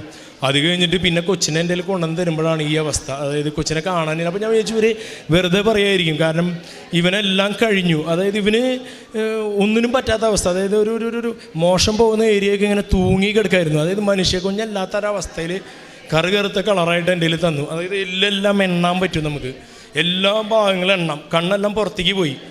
അപ്പം ഞാൻ വിചാരിച്ചു ഇവൻ എന്തായാലും മരിക്കും. പക്ഷേ ഞാൻ അപ്പോൾ നന്നായി പ്രാർത്ഥിച്ചു. വൈഫിന് ഭയങ്കര ശക്തി കൊടുത്തു. എൻ്റെ ഈശോ തന്ന കൊച്ചായി ഇവനെ ഒരിക്കലും, കാരണം ബോട്ട് ചെയ്യാൻ പറഞ്ഞു. 6-ാം മാസത്തിൽ ജനിക്കും, 5-ാം മാസത്തിൽ മരിക്കും, 7-ാം മാസത്തിൽ മരിക്കും. ഇവൻ 9 മാസവും 10 ദിവസമായിട്ട് ജനിച്ചു. 3 കിലോ വെയിറ്റ്. ഇതൊക്കെ അത്ഭുതമല്ലേ? 2 ഡോക്ടർമാർ പറഞ്ഞു ഇത്രയും പ്രശ്നം ഉണ്ടായിട്ട് എങ്ങനെ സംഭവിച്ചു, ഇത് ഇത്രയും കൊച്ചു ജീവിച്ചിരിക്കുന്നത് തന്നെ വലിയ കാര്യമാണ്, അരയ്ക്ക് കീഴ്പോട്ട് ഉണ്ടാവില്ല, സംസാരിക്കില്ല. പിന്നെ അത് കഴിഞ്ഞിട്ട് പിന്നെ അതിൽ നിന്നൊക്കെ റിക്കവറായി മൂക്കിലെ ട്യൂബ് ഊരാനായിട്ട് നിൽക്കുമ്പോൾ ഡോക്ടർമാർ പിന്നെയും പ്രശ്നങ്ങൾ പറഞ്ഞു. അപ്പോൾ ഞാൻ അറിയാവുന്ന അച്ഛന്മാരെയൊക്കെ വിളിച്ച് പറഞ്ഞു, ഡോക്ടർമാർ ഈ പറഞ്ഞ സമയത്ത് എന്നോട് പറഞ്ഞു മാമോദീസ മുക്കണമാണ് നല്ലതെന്ന് പറഞ്ഞു. അങ്ങനെ ഞാൻ നിർബന്ധമായിട്ട് ഡിസ്ചാർജ് ഒരു ദിവസം മേടിച്ചിട്ട് പോയിട്ട് മാമോദീസ മുക്കി. കാരണം മാമോദീസയിലാട്ടി കൊച്ചു മരിച്ചു പോകാൻ പാടില്ലല്ലോ എന്നുള്ളത് കൊണ്ട് ഞാൻ പോയി മാമോദീസ മുക്കി തിരിച്ചു വരുന്ന സമയത്ത് ഡോക്ടർമാർ പറഞ്ഞു ഇവന് ബാക്കി എല്ലാത്തിൽ നിന്ന് കുറേശ്ശെ കവറായിട്ടുണ്ട്, പക്ഷേ ഇവന് അന്നനാളം കൊണ്ട് ഇവന് ചിലപ്പോൾ ഇനി ഒരു പക്ഷേ ബുദ്ധിമുട്ടാണ്. ഒരു 6 മാസം വരെ ഇവന് വായ കൂടെ ഭക്ഷണം കൊടുക്കാൻ പറ്റില്ല. ആ സമയത്ത് അപ്പോൾ എനിക്ക് ഓർമ്മ വന്നു, ഞാൻ ICUയിൽ കിടന്നിരുന്ന കൊച്ചിനെ അവിടെ വെച്ചിട്ട് ഞാൻ ഡോക്ടർമാരോട് പറഞ്ഞു. അപ്പോൾ അതിൻ്റെ തലേദിവസമാണ് ഇവന് മാമോദീസൊക്കെ കൊണ്ടുവന്ന് കൊടുത്തിട്ട് ഞാൻ ICUയിൽ വീണ്ടും കൊണ്ടാക്കണത്. അപ്പോൾ ഞാൻ വിചാരിച്ചു ഇവിടെ വന്ന് മാതാവിനോട് നേരിട്ട് പറയാം. മാതാവായിട്ട് അത്രയും ബന്ധമുണ്ട് എനിക്ക്. അപ്പോൾ തന്നെ വൈഫും ഞാനെല്ലാം കൂടിയിട്ട് ഇവിടെ വന്നു. ഇവിടെ വന്നപ്പോൾ ഇവിടെ ആരാധന നടക്കുന്ന സമയമാണ്. ഇവിടെ ഭയങ്കര തിരക്കാണ്. അപ്പോൾ ഞാൻ ആ മരത്തിൻ്റെ അവിടം വരെ എനിക്ക് വരാൻ പറ്റുള്ളൂ. അതിൻ്റെ ഇപ്പം വേഷമൊക്കെ വളരെ മോശമാണ്. ഒരു കള്ളിമുണ്ട് പോലത്തെ ഒരു ടീഷർട്ട് ഇട്ട് മുടിയും താടിയൊക്കെ വളരെ മോശമായിട്ടുള്ള. അപ്പോൾ എനിക്ക് ഇങ്ങോട്ട് കയറുമ്പോൾ ഇനി എന്തായിരിക്കും അവസ്ഥ എന്ന് അറിയാത്തതുകൊണ്ട് ഞാൻ അവിടെ നിന്ന് മാതാവിനോട്, അപ്പോൾ അച്ഛനെ മാത്രമേ എനിക്ക് ഇവിടെ കാണാനുള്ളൂ, ഈ മാതാവിനെ കാണാനില്ല. അങ്ങനെ ഞാൻ മാതാവിനോട് ഇങ്ങനെ പറഞ്ഞ, മാതാവേ നീ എനിക്ക് അടുത്ത ആഴ്ചയ്ക്കുള്ളിൽ ഇതിനൊരു തീരുമാനം ഉണ്ടാക്കി തരണം. കാരണം എന്താ വെച്ച് കഴിഞ്ഞാൽ എൻ്റെ എല്ലാം കഴിഞ്ഞു, ഇനി എനിക്ക് പൈസ കൊടുക്കാനില്ല, ഒന്നിനും എനിക്ക് ഇനി ഗതിയില്ല, പ്രാർത്ഥിക്കാൻ ആരോഗ്യമില്ല, ഒന്നിനുമില്ല. എല്ലാവരും എനിക്ക് എതിരായി. അതായത് ചാത്താൻ സാഹേന്ന് ഒരാൾക്കാർ വന്ന് കൊച്ചിനെ മേടിക്കാൻ പോവാ. അതൊക്കെ വിട്ടിട്ടാണ് ഞാനിവിടെ വന്ന് നിൽക്കുന്നത്. എന്താ ചെയ്യേണ്ട അടുത്ത ആഴ്ചയ്ക്കുള്ളിൽ. അപ്പോൾ കാരണം വെച്ചാൽ പിന്നെ 6 മാസം കൂടിയും ഇവൻ ICUയിലോ വെൻറ്റിലേറ്ററിലോ കിടത്തണം എന്നാണ് അവർ പറയണേ. എന്നാലും ഇവന് എന്തെങ്കിലും ആവുള്ളൂ എന്ന് പറയണം. അപ്പോൾ എനിക്കിനി പൈസ ഇല്ല, ഒന്നുമില്ല. അപ്പോൾ ഞാൻ ആരോട് പറയതെല്ലാം. അങ്ങനെ ഞാൻ അവിടെ നിന്ന് പറഞ്ഞു, ഒറ്റ സെക്കൻഡ് പറഞ്ഞു. ഞാൻ പറഞ്ഞു പോവാ. എൻ്റെ വൈഫിൻ്റെ അമ്മയൊക്കെ ഉണ്ടായിരുന്നു. ഞങ്ങൾ വേഗം ബസ് കയറി തിരിച്ചു പോയി കഴിഞ്ഞിട്ട് ഞാൻ ശനിയാഴ്ച വന്നിട്ട് പറയണം അടുത്ത ശനിയാഴ്ചക്കുള്ളിൽ എനിക്ക് ഡിസ്ചാർജ് തരണം. കാരണം ഒന്നുമല്ല, അതായത് ഒരിക്കലും അങ്ങനെ പറയാൻ പാടില്ല. കാരണം എന്താ വെച്ച് കഴിഞ്ഞാൽ അങ്ങനെ പറഞ്ഞാൽ അഹങ്കാരമായി പോകും. പക്ഷെ ഞാൻ പറയണത് മാതാവിനോട്, എനിക്ക് അങ്ങനെ പറയാനാണ് തോന്നിയത്. ഞാൻ അങ്ങനെ പറഞ്ഞു. അപ്പോൾ എനിക്ക് തോന്നി ഞാൻ കുറച്ച് അഹങ്കാരത്തിലുള്ള മാതാവിനോട് പറയണത് എന്തോ സ്വന്തം അമ്മയോട് പറയണ പോലെയാണല്ലോ പറയണതെന്ന് എനിക്ക് തോന്നി. പക്ഷെ എനിക്ക് അങ്ങനെ പറയാൻ തോന്നി. അങ്ങനെ ഞാൻ പോയി കണ്ട്. അത് കഴിഞ്ഞപ്പോൾ ഇവന് രക്ഷയില്ല. പൈസ കഴിഞ്ഞപ്പോൾ എന്നോട് പറഞ്ഞു ഇനി റൂമിലേക്ക് മാറ്റിയിട്ട് നിങ്ങൾ തന്നെ ട്രൈ ചെയ്യും, അല്ലാതെ ഇനി ഇവിടെ ICUയിൽ ഇനി പൈസ അടയ്ക്കാതെ ഇവന് ഞങ്ങൾ ട്രീറ്റ്മെൻറ്റ്, അതായത് വായകോടെ കൊടുക്കാനുള്ളത് കൊടുക്കൂല. അപ്പോൾ അങ്ങനെ തരുമ്പോഴാണ് ഈ വെറും ഇറച്ചി കഷ്ണം പോലത്തെ ഒരു കുഞ്ഞ് സാധനം. അപ്പം ഞാൻ ഏറ്റെടുത്തു. ഈ വയറും വള്ളി എല്ലാം ഉണ്ട്. ആ ചൊവ്വാഴ്ച ഞാനൊരു സ്വപ്നം കാണാണ്. അതായത് നിങ്ങൾ അമ്മമാർക്കറിയാം, സൂതർ എന്ന് പറഞ്ഞൊരു സാധനമുണ്ട്. ഈ കുഞ്ഞുങ്ങളിങ്ങനെ കരയാതിരിക്കാനായിട്ട് ഹോസ്പിറ്റലൊക്കെ ജനിച്ച കൊച്ചുങ്ങൾക്ക് കൊടുക്കുന്ന ഒരു സാധനം. അതിനുള്ളിൽ ചെറുതായിട്ട് തേനുണ്ടാവും ഇത്ര. അപ്പോൾ ആ തേനാണ് ഇവർ 4-5 മാസമായിട്ട് ഈ തേൻ വെച്ചിട്ട് ഇവർ വേറെ പല മെഷീൻ വെച്ചിട്ട് ഇവന് സഖ്യാൻ പഠിക്കാത്തൊരു സാധനം. അപ്പോൾ ഞാൻ സ്വപ്നം കാണാണ് 1 ഇഞ്ചിൻ്റെ സിറിഞ്ച്, പിന്നെ ഈ സൂതർ. 3 മാസത്തിൽ ഇവൻ അബോട്ട് ചെയ്യാൻ പറഞ്ഞ സമയത്ത് ഞാൻ മാതാവിൻ്റെ തേൻ അമ്മയുടെ, അതായത് എൻ്റെ ഭാര്യയുടെ വായയിലാണ് ഞാൻ വരച്ചു കൊടുത്തത്. അതിൻ്റെ ഒരു ടേസ്റ്റ് ഇവന് കിട്ടിയിട്ടുണ്ടായിരിക്കാം. അതായത് ഇവൻ സഖ്യണമെന്ന് പറഞ്ഞു കഴിഞ്ഞാൽ ഇവൻ അതിൽ ഭയങ്കര ബിരുദമെടുത്ത പോലെയാണ് അവൻ സഖ്യണം. അതുവരെ ഇവനില്ലാത്തൊരു ഉന്മേഷം, അതായത് ഒടിഞ്ഞു തൂങ്ങിയ കൊച്ച് ഉണർന്ന് നിന്നിട്ട് ഇങ്ങനെ വലിക്കുക. അപ്പോൾ വലിക്കണ കണ്ടപ്പോൾ എനിക്ക് തോന്നി ഇതിലെന്തോ ഒരു പ്രത്യേകതയുണ്ട്. അപ്പോൾ ഞാൻ ഈ സ്വപ്നം കണ്ട കാര്യമൊന്നും ഞാൻ പറയുന്നില്ല, കാരണം അതൊന്നും പറയാൻ അവർ അംഗീകരിക്കില്ലല്ലോ. അപ്പോൾ ഞാൻ പറഞ്ഞു, അല്ല എനിക്കങ്ങനെ തോന്നി, ഞാനങ്ങനെ കൊടുത്തു. കൊച്ച് സഖ്യതല്ലോ, നിങ്ങളെല്ലാം പറഞ്ഞു കൊച്ച് സഖ്യയില്ലാന്ന്. കൊച്ച് സഖ്യതില്ലേ, ഞാൻ അങ്ങനെ പറയണം അവരോട്. അത് താങ്കൾ ഡോക്ടറാണോ അങ്ങനെ നിങ്ങൾ ഏറ്റെടുക്കണത്, എഴുതി തന്നോളം പറഞ്ഞു. അപ്പോൾ ഞാൻ പറഞ്ഞു അങ്ങനെയല്ല, ഞാനങ്ങനെ തോന്നി. അപ്പോഴേക്കും ഇവൻ്റെ മെയിൻ ഡോക്ടറുണ്ട്, അതായത് ഇവന് സർജറി ചെയ്ത ഡോക്ടർ. ആൾ പറഞ്ഞു എനിക്ക് ഒന്നുകൂടി കാണിക്കാൻ പറഞ്ഞു. അപ്പോൾ തേനില്ലാത്തതുകൊണ്ട് ഞാൻ എന്താ ചെയ്യുന്നത് വെച്ചാൽ ഇവൻ്റെ അമ്മയുടെ മുലപ്പാൽ ഈ സാധനത്തിൻ്റെ ഉള്ളിലാക്കിയിട്ട് കൊടുത്തപ്പോൾ ആ സ്പോട്ടിൽ ഇവൻ 10 മില്ലി ഇറക്കി. അപ്പോൾ ഡോക്ടർ എന്നോട് പറഞ്ഞു, നീ ഗിന്നസ് ബുക്കിൽ വരേണ്ട അപ്പനാ. എന്നോട് ആ ഡോക്ടർ പറയാം, കാരണം ഞങ്ങൾ ഇത്രയും ഒരു മാസക്കാലം ഞങ്ങൾ ഇവിടെ നേഴ്സുമാരും ഇത്രയും എക്സ്പീരിയൻസ് ഉള്ള ആൾക്കാരെല്ലാം ചെയ്തിട്ട് അത് ചെയ്യാൻ പറ്റില്ല. അപ്പം ഞാൻ പറഞ്ഞു അപ്പം എൻ്റെ മനസ്സിൽ എനിക്കറിയാമല്ലോ ഇത് ഇവിടുന്ന് കണ്ട സ്വപ്നവും കാര്യങ്ങളൊക്കെ വെച്ചിട്ടാണ് ഞാനിത് ചെയ്തതെന്ന് എനിക്കറിയാം. അത് കഴിഞ്ഞ് ഇവൻ വളരെ പിക്കപ്പായി വന്നു. പിന്നെ ഇപ്പോൾ ഇവൻ അങ്ങനെ ഭയങ്കരമായിട്ട് കഴിച്ചു തുടങ്ങിയിട്ടില്ല, എന്നിരുന്നാലും ഇവൻ കുറേശ്ശെ കഴിക്കാൻ തുടങ്ങി. എനിക്ക് ഡിസ്ചാർജ് പിറ്റത്തെ ശനിയാഴ്ച വെള്ളിയാഴ്ച രാത്രി ഡിസ്ചാർജ് തന്നു. ഞാൻ വീട്ടിൽ പോയി, പ്രശ്നങ്ങളൊന്നും ഉണ്ടായില്ല. പിന്നെ അറിയാലോ കൊറോണ കാര്യങ്ങളൊക്കെ ആയിരുന്നു, അതിഭീകരമായിട്ടുള്ള സമയം. കാരണം ഇവന് ഇൻഫെക്ഷൻ വരാൻ പാടില്ല. ആ സമയത്ത് ദൈവാനുഗ്രഹം എന്ന പോലെ എൻ്റെ ഷോപ്പ് 2 മാസം അടച്ചിട്ട് ഒരു റൂമിൽ ഞാനും ഇവനും മാത്രം നിന്നു. ആ സമയത്ത് പ്രാർത്ഥിച്ചു. ഒരു ദിവസം അതിവേനലുള്ള സമയത്ത് ഇവൻ ഈ ഈ സിറിഞ്ച് വെച്ച് തന്നെ അപ്പോഴും കൊടുത്തിരുന്നത്. കാരണം 1 ml സിറിഞ്ച് വെച്ച് 4-5 മാസമായ കൊച്ചിന് 10 മില്ലി വെച്ച് കൊടുക്കുമ്പോൾ എന്തായിരിക്കും അവസ്ഥ എന്നറിയാലോ. എനിക്ക് തോന്നി ഇവനിങ്ങനെ തൊണ്ട വഴണ്ട പോലെ തോന്നി എനിക്ക്. അപ്പോൾ ഞാനിവന് കുറച്ച് വെള്ളം ഗ്ലാസ്സിൽ കൊടുക്കാൻ നോക്കി. ഞാൻ നോക്കുമ്പോൾ ഇവൻ അതിഭയങ്കരമായിട്ട് കുടിച്ചുകൊണ്ടിരിക്കുകയാണ്. അപ്പോൾ അവിടെയുള്ള എൻ്റെ റൂമിൽ എന്താണെന്ന് വെച്ച് കഴിഞ്ഞാൽ നമ്മുടെ ഈ രൂപം, അവിടെ ഒരു പോസ്റ്ററുണ്ട്. ഈ രൂപം മാത്രമല്ല, മാതാവിൻ്റെ എല്ലാ രൂപങ്ങളും, എല്ലാ വിശുദ്ധന്മാരുടെ, ഈശോയുടെ എല്ലാ വലിയ രൂപങ്ങളും എൻ്റെ റൂമിൽ ചുറ്റും ഞാൻ ഈ എൻ്റെ മൂത്ത കൊച്ച് ജനിക്കുമ്പോൾ തൊട്ടുള്ളതാണ് എല്ലാ രൂപങ്ങളും വെച്ചിട്ടുണ്ട്. അപ്പം ഞാൻ ഒരു വിശുദ്ധരുടെ ഇടയിലാണ് ഞാൻ ജീവിക്കണത് എനിക്കറിയാം. അപ്പം ആ ധൈര്യത്തിൽ ഡോക്ടർമാർ പറഞ്ഞത് കേൾക്കാതെ ഞാൻ ഇവന് വായിൽ വെച്ച് കൊടുത്തു. ഇവൻ വായ കൂടെ കുടിച്ചു. ഡോക്ടർമാർ കൊടുക്കുമ്പോൾ ഇവൻ കഴിക്കുന്നില്ല. അങ്ങനെ വീണ്ടും എന്നോട് കൊടുക്കാൻ പറഞ്ഞു. അപ്പം ഡോക്ടർ കൊടുക്കുമ്പോൾ ഇവൻ കഴിക്കില്ല. ഞാൻ കൊടുത്തു കഴിഞ്ഞാൽ ഇവൻ വായക്കൂടെ സക്കിയും. അങ്ങനെ മൂക്കിലെ ട്യൂബ് ഊരി വളരെ ഭംഗിയായിട്ട് ഞങ്ങൾ അവിടെ നിന്ന് അങ്ങനെ പോന്നു. അത് കഴിഞ്ഞ് പിന്നെ ഞാൻ ഇടയ്ക്കിടയ്ക്ക് ഇവിടെ വന്ന് ഈ സാക്ഷ്യം പറയാനായിട്ട് ഞാൻ എപ്പോഴും ഇവിടെ വരും. പക്ഷേ എനിക്ക് സാക്ഷ്യം പറയാൻ പറ്റില്ല, ഒരു മടി, പറയാനുള്ളൊരു ബുദ്ധിമുട്ട്. ഇത്രയും കാര്യങ്ങൾ എനിക്ക് സങ്കടത്തോടെ അല്ലാതെ പറയാൻ പറ്റാറില്ല. കാരണം ഇതിനിടയിൽ എൻ്റെ അപ്പച്ചനമ്മച്ചിക്ക് മരിച്ചുപോയി. നേരത്തെ പറഞ്ഞല്ലോ, ഞങ്ങളുടെ ജീവൻ എടുത്തോ, ഇവൻ്റെ ജീവൻ ബാക്കി തരാമെന്നുള്ളത്. ഇവന് 2 വയസ്സുള്ളപ്പോൾ, ഒരു 1.25 വയസ്സുള്ളപ്പോൾ അവർ മരിച്ചുപോയി. ചിലപ്പോൾ ഒരു പക്ഷേ അങ്ങനെ ആയിരിക്കാം, എനിക്കറിയില്ല എങ്ങനെ സംഭവിച്ചതെന്ന്. എന്തായാലും അത് അപ്പോൾ ആ സങ്കടം, എല്ലാ സങ്കടവും കൂടിയിട്ട് ഇങ്ങനെ വന്നുകൊണ്ടിരിക്കുകയായിരുന്നു. പിന്നെ ജോലി സ്ഥലത്ത് നിന്നുള്ള പ്രശ്നങ്ങൾ കുറേ ഉണ്ടായിരുന്നു. അതൊക്കെ തരണം ചെയ്ത് ഇപ്പോൾ ഇവിടെ വരെ എത്തിയിട്ടുണ്ട്. ഓരോ പ്രാവശ്യം ഇവിടെ സാക്ഷ്യം പറയാൻ വരുമ്പോഴും എനിക്ക് പറയാൻ പറ്റില്ല. ലാസ്റ്റ് ഞാൻ എഴുതി വെച്ചിട്ട് ഞാനത് പിന്നെ ഒരു പാട്ടായിട്ട് മാറി. അത് പാട്ടായി, ആ എഴുതി വെച്ചത് ഒരു പാട്ടായിട്ട് മാറി. ആ പാട്ട് ഇപ്പോൾ യൂട്യൂബിലുണ്ട്, കെസ്റ്ററിനെ കൊണ്ട് പാടിച്ചു. പിതാവും പുത്രൻ എന്നുള്ളൊരു പേരിൽ അത് ഇറങ്ങിയിട്ടുണ്ട്. അപ്പം സാക്ഷ്യം പറയാതെ ഞാൻ ഇങ്ങനെ വരും തോറും എനിക്ക് മനസ്സിൽ ഭയങ്കര വിഷമമുണ്ടായിരുന്നു. എന്തുകൊണ്ടാണ്? അത് കഴിഞ്ഞ് എൻ്റെ വൈഫ് കഴിഞ്ഞ കൊല്ലം കാനഡയ്ക്ക് പോയി, 3ാമതൊരു കൊച്ചുണ്ടായി. അവന് ഈ ഇഷ്യൂസൊക്കെ പറഞ്ഞതാണ്, പക്ഷേ ആ ഇഷ്യൂസൊന്നും ഉണ്ടായില്ല. അത് ദൈവത്തിൻ്റെ അനുഗ്രഹം കൊണ്ട് തന്നെ അവന് ഇതൊക്കെ ഒരുപാട് ഡോക്ടർമാർ പറഞ്ഞ 3ാമത്തെ ഒരു കൊച്ചിന് സാധ്യതയില്ല, ഇനി പ്രസവിക്കാൻ പാടില്ല. 3.5 കൊല്ലം കഴിഞ്ഞപ്പോൾ ഗർഭിണിയായി, പ്രസവിച്ചു. അവനൊരു പ്രശ്നമില്ല, ആ കൊച്ചിവിടെ ഇപ്പോൾ കൊണ്ടുവന്നിട്ടുണ്ട്. അപ്പം അതൊക്കെ കഴിഞ്ഞിപ്പോൾ വൈഫ് കാനഡയിൽ പോയി. അപ്പോൾ ഞങ്ങളുടെ വിസ കൊടുത്ത് വിസ കഴിഞ്ഞ ആഴ്ച റിജക്ഷനായി. അപ്പോൾ നവംബറിൽ കൊടുത്ത വിസയാണ്. റിജക്ഷനായി കഴിഞ്ഞപ്പോൾ എൻ്റെ മനസ്സിൽ ആദ്യം തോന്നിയത് എന്താ വെച്ച് കഴിഞ്ഞാൽ ഇവിടെ ഉടമ്പടി എടുക്കണം എന്നാണ്. വേറെ ഒന്നും തോന്നിയില്ല. വിസ പോയാലൊന്നും വിഷമം ഉണ്ടായില്ല.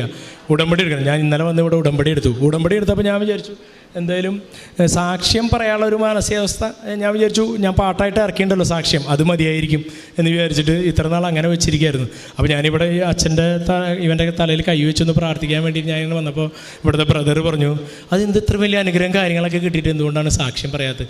അപ്പോൾ ഞാൻ പറഞ്ഞു, എനിക്ക് ആഗ്രഹമുണ്ട് സാക്ഷ്യം പറയാനായിട്ട്, പക്ഷേ എനിക്ക് എപ്പോഴും പറയാൻ പറ്റാറില്ല. അങ്ങനെയാണ് ഞാനിങ്ങനെ കാര്യങ്ങളൊക്കെ വന്നത്. അപ്പോൾ പറഞ്ഞു, എന്തായാലും സ്മാർട്ടായിട്ട് പറയുമോ ഇല്ലേ? ഞാൻ പറഞ്ഞു, ഞാൻ ശ്രമിക്കുന്ന നോക്കാം. അപ്പോൾ എത്രമാത്രം നിങ്ങൾക്ക് മനസ്സിലായിട്ടുണ്ടോയെന്ന് അറിയില്ല എൻ്റെ അന്നത്തെ ആ വേദനയും കാര്യങ്ങളൊക്കെ. അപ്പോൾ ആ ഒരു സാക്ഷ്യം പറഞ്ഞു, ഇനി എൻ്റെ വിസ ക്യാൻസലായിരിക്കുകയാണ്, പക്ഷേ ഇന്നലെ ഉടമ്പടി എടുത്ത് ഞാൻ പ്രാർത്ഥിച്ചു, എൻ്റെ വിശ്വാസം വിസ കിട്ടും തന്നെയാണ്. ഈ 3 മക്കളെയും കൊണ്ട് എത്രയും പെട്ടെന്ന് ഇവരുടെ അമ്മയുടെ അടുത്തേക്ക് അമ്മ കാനഡയിലാണ് പോകാൻ പറ്റും എന്നുള്ള പ്രതീക്ഷയിലാണ് ഞാൻ നിൽക്കുന്നത്. അപ്പോൾ എൻ്റെ ഒരു സാക്ഷ്യം, ഒരു കാര്യം കൂടി ഉണ്ട് ഇതിൽ. ഏറ്റവും വലിയ സാക്ഷ്യം എന്ന് പറഞ്ഞാൽ ഞാൻ അബോർട്ട് ചെയ്തില്ല എന്നുള്ളതാണ് എൻ്റേത്. അപ്പോൾ എന്നോട് പലരും പറയേ, നീ ഈ കൊച്ചിനെ ഭയങ്കരമായിട്ട് രക്ഷിച്ചെന്ന്. അപ്പോൾ ഞാൻ പറയണമെന്ന് വെച്ച് കഴിഞ്ഞാൽ, ഇവൻ എന്നെയല്ല രക്ഷിച്ചത്, ഞാൻ ഇവനെ അല്ലല്ലോ രക്ഷിച്ചു. കാരണം ഇവനിങ്ങനെ ആയതുകൊണ്ടാണ് ഞാൻ ഈശോയും മാതാവിലേക്കും അല്ലെങ്കിൽ ഇങ്ങനെ ഇവിടെ വന്ന് നിൽക്കാനൊക്കെ എനിക്ക് അവസരം കിട്ടിയത്. ഞാൻ കൂടുതൽ ദൈവത്തെ അല്ലെങ്കിൽ മാതാവിനോടൊക്കെ ഭയങ്കരമായിട്ട് പ്രാർത്ഥിക്കുക. ഞാൻ ഈശോയോട് പ്രാർത്ഥിക്കണൊക്കെ കൂടുതലും മാതാവിനോടെ ചെറുപ്പം തൊട്ട് പ്രാർത്ഥിക്കുക. അതുകൊണ്ട് എല്ലാം ഉയർച്ചകളാണ് ഉണ്ടായിട്ടുള്ളത്. പിന്നെ ഇങ്ങനെയുള്ള സാഹചര്യം വന്നപ്പോഴും അപ്പോൾ ധൈര്യം കിട്ടിയതും ഈ മാതാവിൻ്റെ ഭയങ്കരമായിട്ടുള്ള അനുഗ്രഹമാണ് എന്ന് ഞാൻ വിശ്വസിക്കുകയാണ്. ഇപ്പോഴും ഞാൻ വിശ്വസിക്കുന്നത് എങ്ങനെയാണ്, ഈ വിസ ക്യാൻസലാവാൻ ഒരു സാധ്യതയില്ല. കാരണം നമ്മൾ അത്രയും എല്ലാം കയറ്റി വെച്ചിരിക്കുകയാണ്. പക്ഷെ ക്യാൻസലായതിന് ശേഷമാണ് ഞാനിവിടെ ഉടമ്പടി എടുക്കാൻ എൻ്റെ മനസ്സനുവദിച്ചത്. അപ്പം മാതാവിൻ്റെ അനുഗ്രഹം എനിക്ക് എൻ്റെ കുടുംബത്തിനും എല്ലാവർക്കും ഉണ്ടാവട്ടെ. ഈ കൊച്ചിനെ അറിയാലോ, ഇവൻ സംസാരിക്കില്ല, അരക്കി കീഴ്പ്പെട്ട് തളർന്നു പോവും. ഇവന് ഒരുപാട് പ്രശ്നങ്ങൾ പറഞ്ഞിരുന്നു. പക്ഷേ ഇവൻ്റെ കുറുമ്പ് കാരണം ഇവനെ 2-3 സ്കൂളിൽ നിന്ന് തിരിച്ചു കൊണ്ടാക്കിയിരിക്കുക. അപ്പോൾ അത്രയും വികൃതി, അതായത് അത്രയും സ്മാർട്ടാവാൻ, അവൻ എല്ലാ കാര്യങ്ങളും പെട്ടെന്ന് മനസ്സിലാവും. പിന്നെ വേറൊരു പ്രത്യേകത എന്താ വെച്ച് കഴിഞ്ഞാൽ, ആരും പറഞ്ഞു കൊടുക്കാതെ തന്നെ ഇവൻ രാത്രിയാകുമ്പോൾ എൻ്റെ അടുത്ത് വരും. അപ്പം അവൻ്റെ കഴുത്തിലൊരു കൊന്ത കിടക്കണണ്ട, ഈ കൊന്ത ഇട്ട് തരണം, കുരിശ് വരയ്ക്കണം. ഇനി അഥവാ ഇവൻ അറിയാതെ ഉറങ്ങിപ്പോയാൽ ചിലപ്പോൾ രാത്രി 2 മണി 3 മണിക്ക് എണീറ്റിട്ട് അവൻ കരഞ്ഞിട്ട് എന്നോട് പറയും, അപ്പോൾ എനിക്ക് കൊന്ത ഇട്ടതാ, എനിക്ക് കുരിശ് വരച്ചതാ എന്നൊക്കെ പറയും. അപ്പോൾ അങ്ങനത്തെ ഒരു മകനാണ്. അപ്പം ഇതിൻ്റെയൊക്കെ അർത്ഥം എന്താണെന്ന് വെച്ച് കഴിഞ്ഞാൽ, എനിക്ക് മനസ്സിലായിട്ടുള്ളത് എൻ്റെ മകനല്ല, എനിക്കറിയാം. കാരണം എൻ്റെ മൂത്ത കൊച്ചിന് പേരിട്ടിട്ടുള്ളത് ആഗന തെരേസ് അനൂപ് എന്നാണ്. പക്ഷെ അവന് പേരിട്ടത് ഓരോ സമയത്തും അവനെ രക്ഷിച്ച വിശുദ്ധന്മാരുടെയും ആ പേര് വെച്ചിട്ടാണ് വെച്ചിരിക്കുന്നത്. കാരണം അവൻ്റെ പേരിട്ടിരിക്കുന്നത് ആദം, ജുവാൻ, യോന എന്ന് പേരിടാൻ കാരണം എന്നറിയാലോ, അവന് വയറ് കൂടിയപ്പോൾ ഞാൻ യോന പ്രവാചകൻ പ്രാർത്ഥിച്ചു. അപ്പോൾ ഞാൻ എൻ്റെ അനൂപ് എന്നുള്ള പേര് മാറ്റി അവിടെ യോന പ്രവാചകൻ്റെ യോന എന്നിട്ടു. ഇതുപോലെ തന്നെയാണ് രണ്ടാമത്തെ കൊച്ചിന് പേരിട്ടിരിക്കുന്നത്. ഇവൻ ഒരു ആൺകൊച്ചാണെങ്കിൽ മാതാവ് ഒരു കുഴപ്പമില്ലാതെ എനിക്ക് തരണമേ. അപ്പോൾ അങ്ങനെയാണെങ്കിൽ ബൈബിളിൽ അനുഗ്രഹിച്ച പേരാണ് അവനിട്ടിരിക്കുന്നത്. അബ്രഹാം, ഈസ, യാക്കോ, അങ്ങനെ പേരിട്ടിരിക്കുന്ന അവനൊരു കുഴപ്പമുണ്ടായില്ല. അവനെല്ലാവരും പറഞ്ഞു കുറേ കുഴപ്പങ്ങളുണ്ടാവും, വീട്ടിൽ നിന്നും നാട്ടിൽ നിന്നും എല്ലാം പറഞ്ഞു. 2ാമത്തെ കൊച്ചിന് നിനക്ക് കിട്ടിയത് പോരെ, ഇനി 3ാമത്തെ കൊച്ചിന് ഇങ്ങനെ നിൽക്കണോ, അത് അബോർട്ട് ചെയ്തുകൂടെ? അപ്പോൾ ഞാൻ പറഞ്ഞു, അത് പറ്റില്ല, ഒരാൾ ഇത്രയും റിസ്ക് എടുത്ത് ചെയ്യാതെ വന്നിട്ട് അവൻ ഇപ്പോൾ 5 വയസ്സാവനെ പോണേ, ജീവിച്ചിരിക്കണ്ടല്ലോ അവൻ. അതും വളരെ ഭംഗിയായിട്ട് ഈ 3 കൊച്ചുങ്ങളിൽ ഏറ്റവും സ്മാർട്ടായിട്ട് എല്ലാ കാര്യങ്ങളും ചെയ്യുന്നതും ഏറ്റവും എല്ലാവരോടും സ്നേഹവും എല്ലാം കാണിക്കുന്നത് അവനാണ്. അപ്പം ആ മാതാവിനോട് ഞാൻ എങ്ങനെയാണോ പ്രാർത്ഥിച്ചത് അതിൻ്റെ ഒരു 3 ഇരട്ടി സ്നേഹം അവനെ ആ കൊന്തോടുണ്ട്. മാതാവിൻ്റെ കാര്യം അവൻ അറിയാതെയാണോന്ന് അറിയില്ല, അവന് ഈശോനെ ഇഷ്ടമാണ്. അങ്ങനെയൊക്കെ ഇപ്പം നിന്ന് എൻ്റെ ജീവിതം ഇവിടം വരെ എത്തി, ഈ സാക്ഷ്യം വരെ എത്തി.